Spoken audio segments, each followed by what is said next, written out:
Andy, could you please get us started by introducing yourself? Hi, my name's Andy Schofield. I'm the Director of Environment Platform Wales. Formerly, I've worked for the Natural Resources Wales, and I worked there for over 20 years, and their predecessor organisations, which included Environment Agency Wales and the National Rivers Authority, which is a bit of a giveaway to my age, if anything. Could you tell us a bit more about Environment Platform Wales? The platform, it was the brainchild, in effect, of two people, Professor Terry Marsden and Professor Catherine Monk. The initial partners comprised of the 8 Welsh-based universities, UK Centre for Ecology and Hydrology, or UKCEH, Natural Resources Wales, and the Welsh Government. And we were joined later by the Joint Nature Conservation Committee, or JNCC. We're here, basically, the platform to bring together the academic community and pair it up where we can with those who are making the decisions about how the environment is managed and then implementing those decisions operationally. So in effect, we're sort of matchmakers.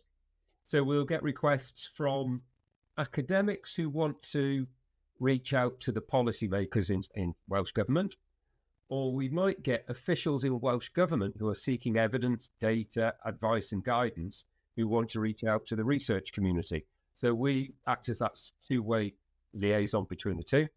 So we sort of lead and facilitate on the development of communities for that exchange to take place.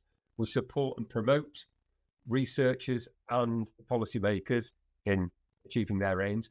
And I'd like to think that we sort of initiate and incubate ideas as well.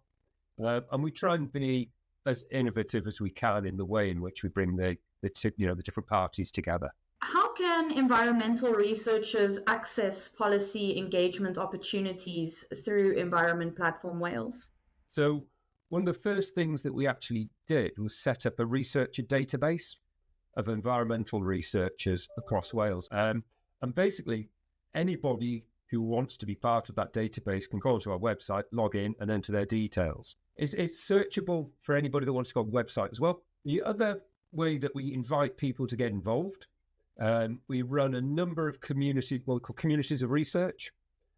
So these bring together interested academics, and the reason for bringing them together could be quite varied. It could just be that they wanted to collaborate with their particular piece of research with others in a similar way, or it might be one or two have arisen because there's been specific funding opportunities. And then we do get requests from Welsh Government. We have, obviously, communication channels with Welsh Government and NRW.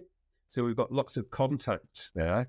And so if a researcher were to get in touch, we could then hopefully make contact with the right person within Welsh Government NRW and find out, on their behalf. A couple of other sort of areas. We do run some one-off workshops, and then we run an annual conference. And then the final area I'd mention now, I think, is that every week we run what's called Cipolwg Cymru, or Insights Wales. And this is a relatively informal means of researchers presenting their work to quite a wide audience. So about a third of the attendees are from academia, a third are from the policy sector, and a third are businesses, members of the public, members of other charitable or non-government organisations across Wales and beyond.